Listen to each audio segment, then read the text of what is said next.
Telegram for Mr. Spanner. Oh yes, thank you, that's for me. I mean, I'm not D Spanner, but I am, well, A Spanner. It's this week's randomizer printout. Right, let's see. Well, it's Thunderbirds, it's The Uninvited, and it's right now.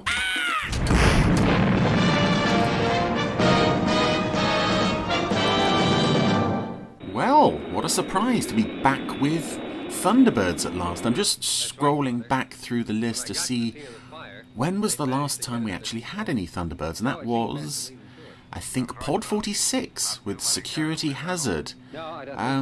So we had Moving Your Dead at the beginning of the year as well. So this is only the third episode of Thunderbirds we've had this year, which I think is all right. I mean, so long as each show appears like, say 3 times a year, it sounds about right. It's just surprising it's been so long between appearances for good old International Rescue. Anyway, here we are.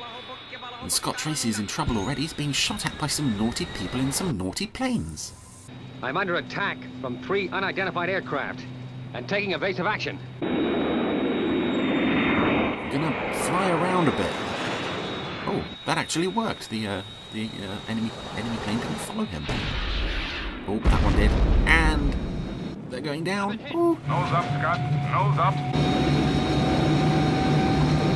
I love that. Nose up, nose up. Remember, son, don't crash into the ground. Whatever you do, don't crash into the ground, Scott.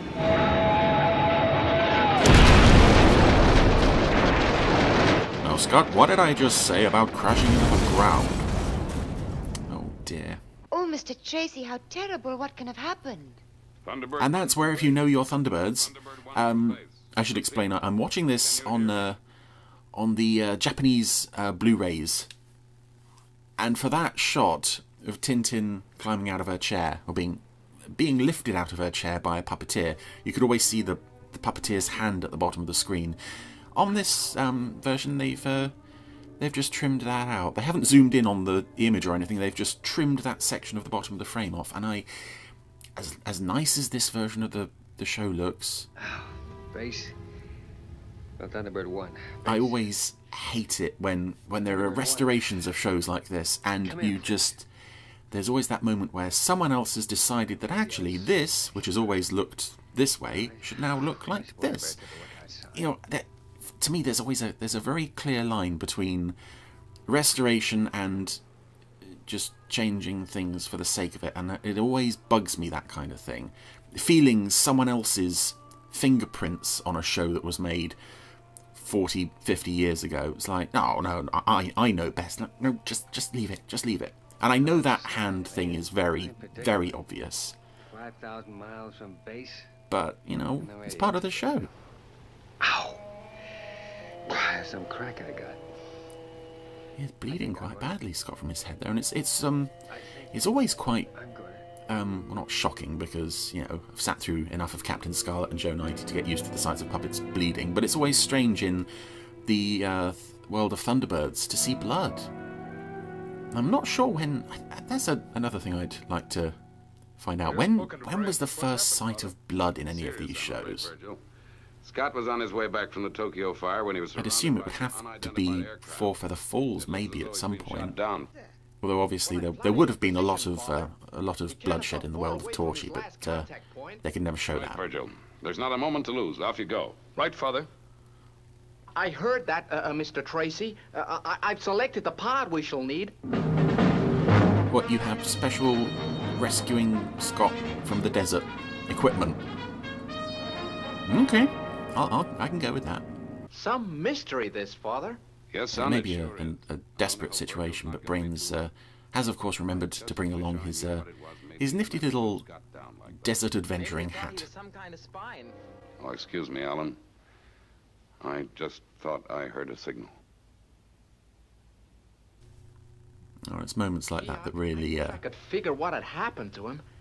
He got shot down. Hot out there in that sun. Yeah. Yeah. Thank you, Gordon. You're fulfilling your role as Captain Obvious today very well. Yeah, I do love those little moments like that when Jeff thought Scott was radioing in. It's one of those things that, you know, probably most of the time was padding to get them out to 50 minutes, but it works so well in this show. It's great to see, you know, International Rescue. They are a real family, and it's just it's so nice.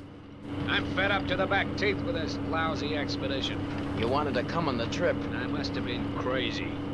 Now shut up and hang on. So these two friendly gentlemen are Lindsay and Wilson, who... Oh, they spotted something. Hey, Wilson, what was that? Hey, you must be seeing things. It was a mirage. Yeah, that's right, it was a mirage. This is the point where he turns back to Lindsay, and Lindsay himself was a mirage. He was never really there. He fell out of the truck 3 days ago. And Wilson's been talking to himself the whole time. It's International Rescue. Wilson, it's International Rescue. I'm not quite sure the heroic music is quite appropriate for the site of Thunderbird 1, Downed in the Sand, but actually that was always... There's always something very poignant about seeing Thunderbird 1 in this episode, and of course the main one, Thunderbird 2 in Terror in New York City, having crashed. You know, obviously we saw Eagles crashing left and right in space 1999, and Spectrum passenger jets dropping out of the sky and things like that. But there was never any sort of emotional response, at least from me, in the way that there is to seeing one of the Thunderbirds just crashed and wrecked, because ultimately, you know, whoever was at the controls, be it Scott or Virgil, they were just trying to help, and they'd been out doing great things, and then somebody else decided, actually, you know what? Shoot you down. Just shoot you down. And it's so... There is that sort of... It's very understated as well, that sort of poignant element that the helpers need help themselves. Well, I was on my way home when these three fighters came out of nowhere and forced me down here. There's no human life for miles and miles around here. We know, mister, because we've been all over these parts. Well, what are you fellas doing in this neck of the woods anyway? Oh, we're not human. Expedition to locate the lost pyramid of Commodities. What's the latest about Scott, Father? Oh, Tintin fixed him up all right. And Brains has repaired the radio.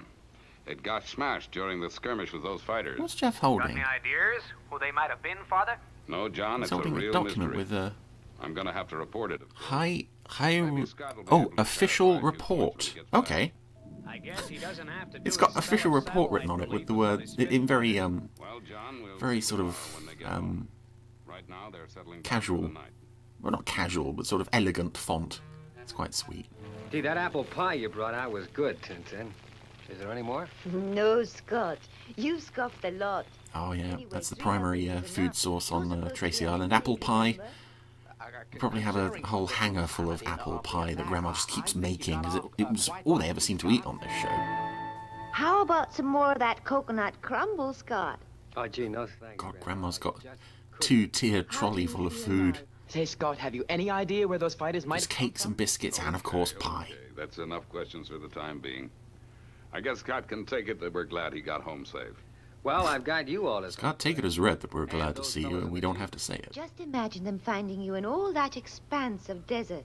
I hope they have as much luck in finding their pyramid. Well, it was certainly nice to have a change of faces, wasn't it? Okay, I get your meaning, Linda. These two Explorer guys bantering with each other, well, banter/arguing with each other the whole time, they do oddly remind me of a sort of Too fast again. married couple. Just you keep your mind on navigation. I mean, you got one telling the other, "Oh, you're driving too fast," and saying, "Oh, it was nice to have visitors for a while, wasn't it? We don't see that many people." It's a strange dynamic, but it kind of works. She's sliding. Pull around. Ah, for Pete's sake, shut up. Trailers unhooked and fallen down the hill. Oh, skidded down the hill.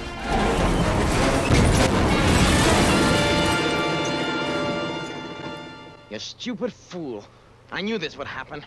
All our gasoline and water is in that trailer. We gotta get it. Oh. Did you have a plan B on that one? What are we gonna do? We're over 300 miles from our base camp. I know, and only 3 gallons of juice left in the truck. That's not gonna get us far. Oh, we'll just have to radio base for help. I put the radio on the trailer. Blast it! Why do you have to do a fool thing like that? Why didn't you expect that I would drive like a crazy person? Oh, the radio survived. Miraculously. Base Camp Salar from Wilson. Come in, Salar. Come in, Salar. This is Wilson. Do you read me? What's wrong with it? Come on, baby, start working. What's wrong with it? All that's happened is it's fallen out of the truck and it's full of sand. What's wrong with the damn thing? Okay, Alan, time to relieve John in the space station. All set, Father. How about you, Scott? Sure you feel quite fit again? A1, Father. All right, boys. Away you go.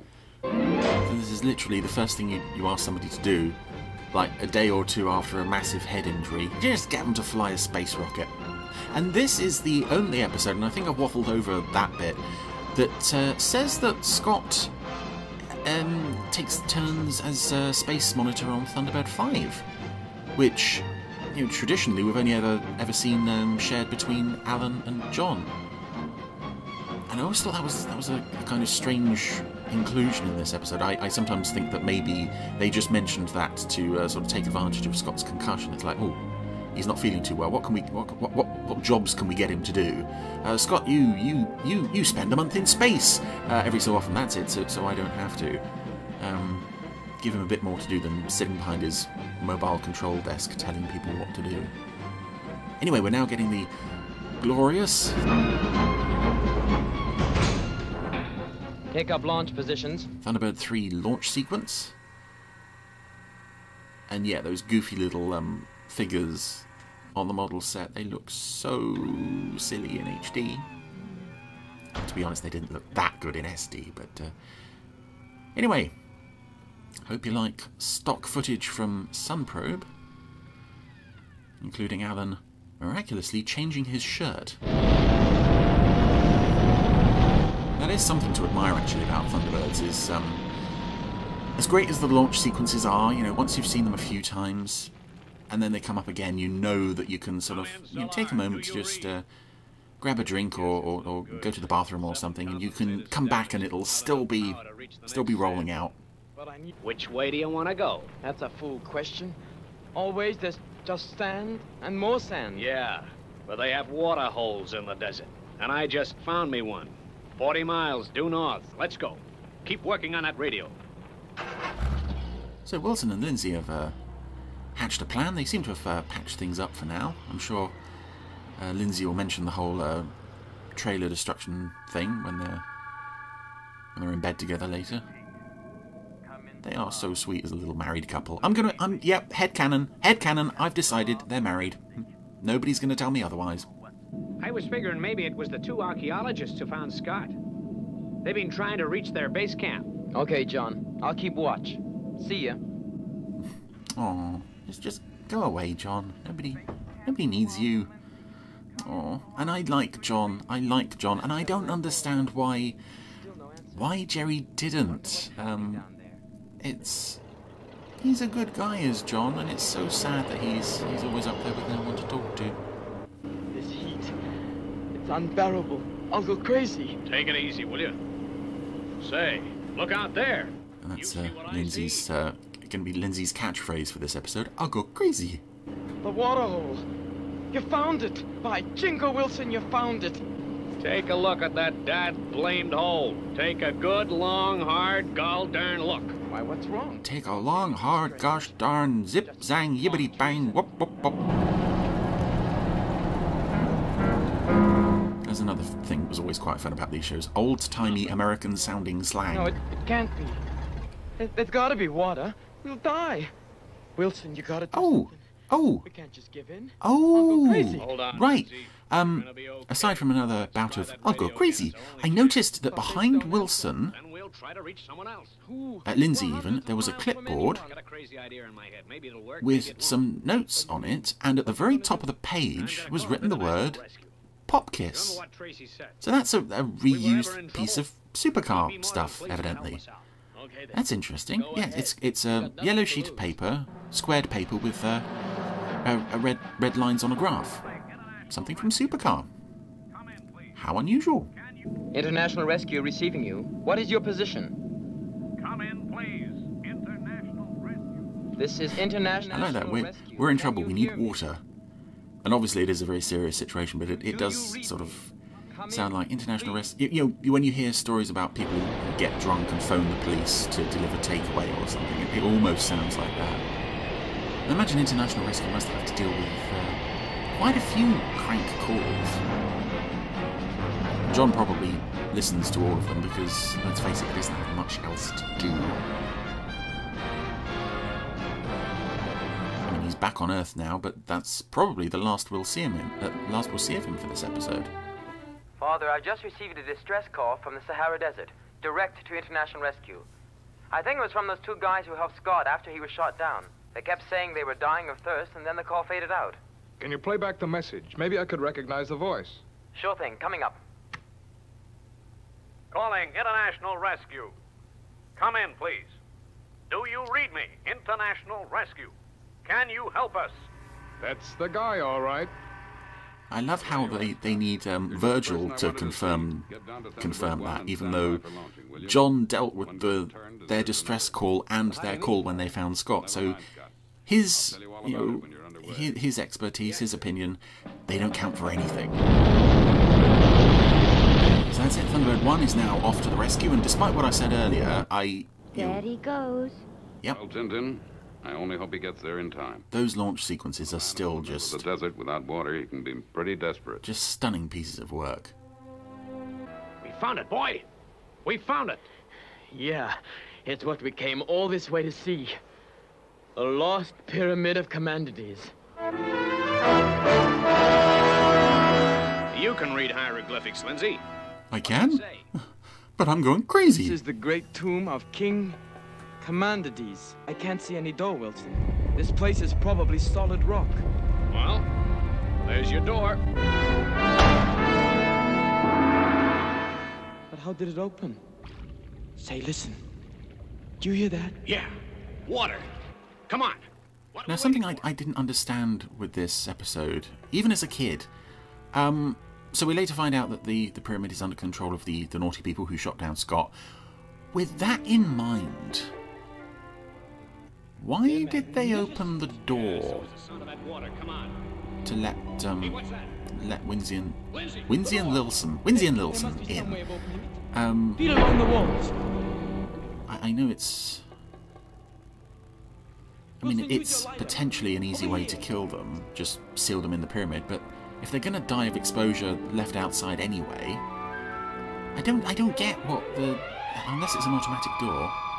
Oh, puppet skeleton. It looks that way. This guy tried to get the door open too. He never made it. What are we gonna do? We're trapped. I know what I'm. That was that's such a ghoulish little moment, that puppet skeleton.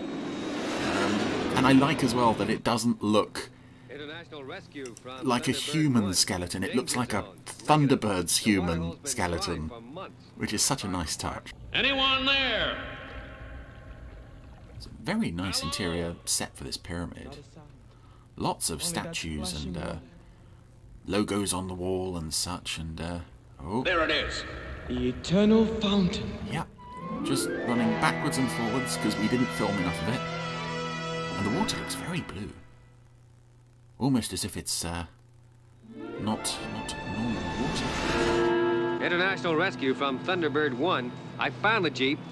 But get this, it's abandoned outside a pyramid. Are you sure you have the correct location, Scott? Yeah, I know it sounds crazy, but it's a pyramid. I'm going down to take a look. That's a very odd comment from Jeff. It's like, you know, we found the Jeep. Scott recognises it. There's a pyramid. In the right place. Not sort of, wow, that's unusual. And I know, you know, Scott had a crack on the head, but come on, he's been allowed to fly a space rocket. There's clearly no concern about his physical fitness now. I don't figure this. The prince just ended a blank wall. There's no entrance anywhere. And again, they're just opening the door to let people in. And it's also interesting that the door only opens when somebody says, there is no sign of any door. Is it keyed to only open like automatically to the sound of someone saying the word door or entrance?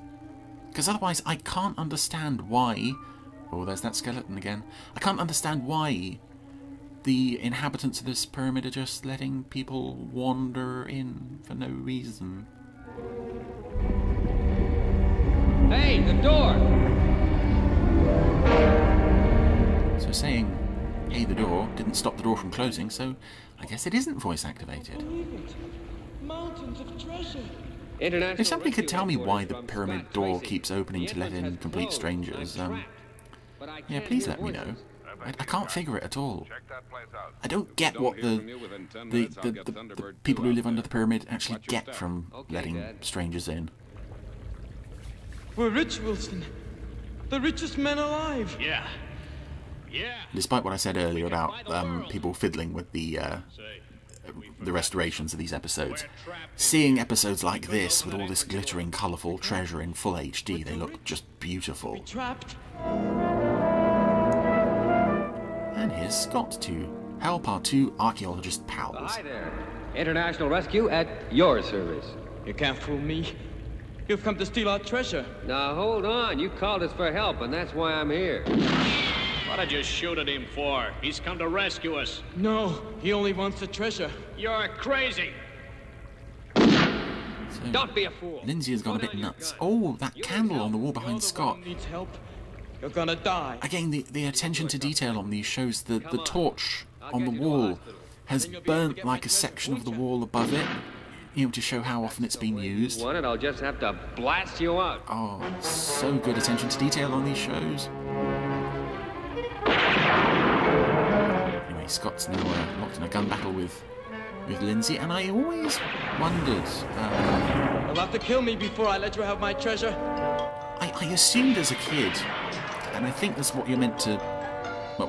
what you're always meant to assume, is that Lindsay went a bit nuts because he drank the water. Now I have you, Mr. Clever Tracy. Come on out. But the thing is, Wilson drank from it as well. You can see the water on his beard, but he doesn't go nuts. So, yeah, either Lindsay drank more, or I mean, Lindsay's been complaining all episode. He is a bit more fragile than Wilson. And Matt Zimmerman's doing a great job of playing his craziness. And that's it. Scott's cover is gone. There's no more protection, Tracy. Now you will die. Only one thing can save him now. We used Stingray music. And two gentlemen wearing the same outfits as the people who shot Scott down. The Z or Z on their heads. Come on. Ah, don't worry. I was only stunned when I fell. Well, you certainly fooled me. That's the excuse I'm giving for not helping you, and I'm sticking with it. I guess we'd better do as they say. So the inhabitants of this pyramid, I'm gonna, even though I don't think they're referred to as this in the episode, this is what they've come to be known as Zombites, so I'll stick with Zombites. It's easier to say than these guys, people living under the pyramid. When you're crossing that desert.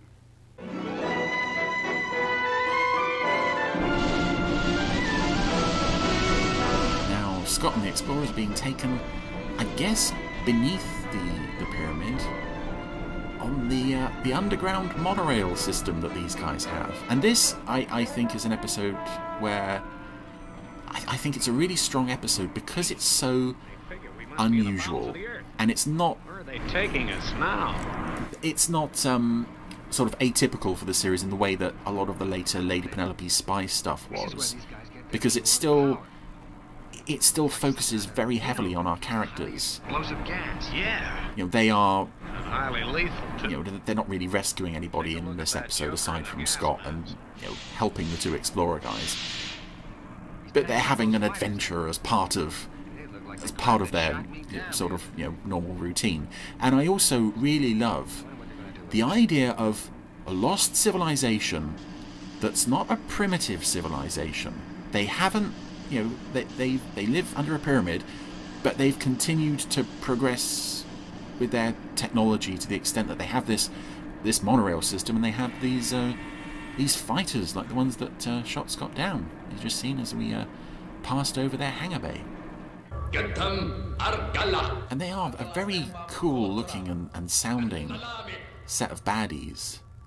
They've all got superb beards and moustaches. The leader of the Zombites has got a fabulous moustache. He oddly reminds me of Titan, even though he doesn't look like Titan or doesn't even have Ray Barrett doing the voice. It's David Graham playing the Zombite leader. But more reused Stingray music as they prepare their missiles for launch.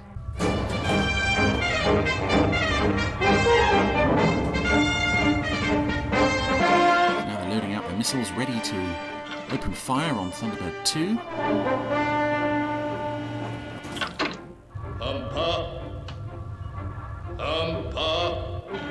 I also like the language as well that they use. It does seem to have had a bit of thought put into it. It's not just utter gibberish. Like, he's repeating that word, which I think is sort of up a bit more. Considering we don't actually see much of these people for this episode, they are very well thought out. Even though Scott is now shooting at them. I think it is a shame that we don't see more of them in this episode, or indeed that they never returned. I think those missiles were too wide of the mark to be intended seriously. Yeah, it was like kind of a warning. They're sort of comedy joke missiles, Virgil. Gun battle. Quick! In the Zombite control room.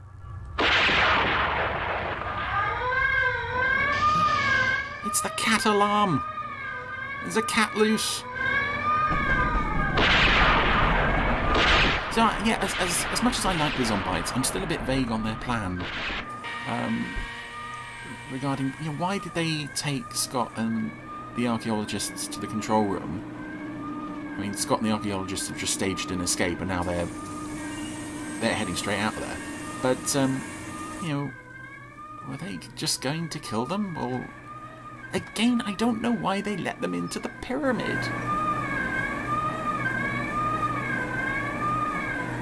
Oh, Scott, no, whatever you're thinking.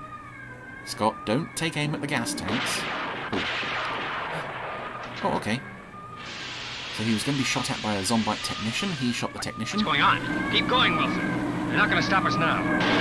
Gas. Gas is leaking in. Oh, there's a meter thingy. Uh-oh. Yep. We have fire. We have fire explosions.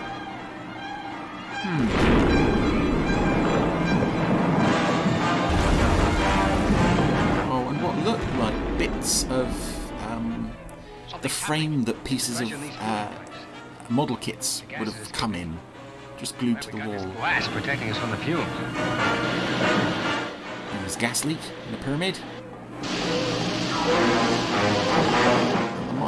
The little monorail train, which of course later appeared in Crime Wolf. This International Rescue suddenly had a very similar little monorail system that went between the rooms on the base. Moments, no good, Tracy. This is maximum. I also wonder with the Zombites, to what extent, this is supposedly a lost civilization. We only see like half a dozen guys. Was there more under the pyramid than just the hangar and the one control room that we saw? Is there an entire city under that pyramid, or is this just a sort of a lone outpost from which they launched the fighters? There must be more to the Zombite civilization than just 6 people. But if they're... I can't believe they all live under this pyramid, because we just don't see enough to support that.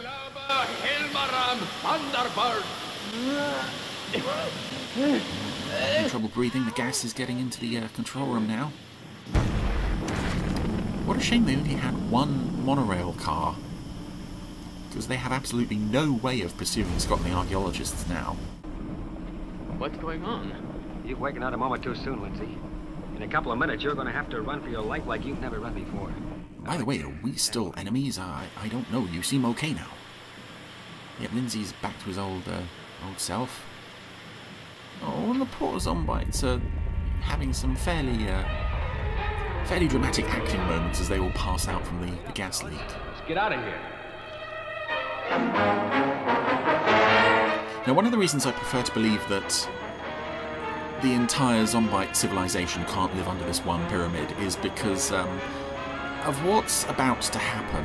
You know, obviously everything's exploding, so we kind of know how this is going to end. It's a kind of thorny subject, and I have brought it up before, that this episode basically ends with International Rescue... Hold it, Virgil! It's Scott! ...indirectly committing genocide.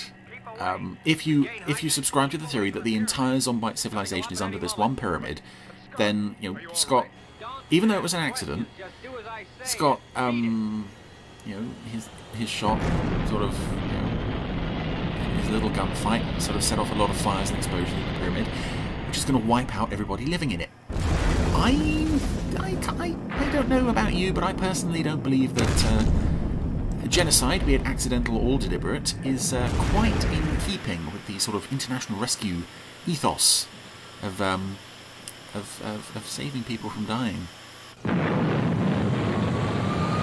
But then, I suppose, by the same logic, you know, why do international rescue have weapons? It's kind of a mixed message there. Anyway, Thunderbird 1 clearing area just in time. Oh, and I love this. Just before the pyramid blows up, this one Zombite technician wakes up and instantly collapses again. It's almost a sort of beep kind of moment where he just wakes up and realizes that he's got like 2 seconds before everything explodes. Yeah, the last pyramid who commanded these is lost forever now. And so is everybody who may or may not have been living under it. Look at that. What an escape. Yeah. We certainly got a lot to thank International Rescue for. But Zombites, not so much. Not so much. The Zombites, they, well, they weren't bothering anybody again.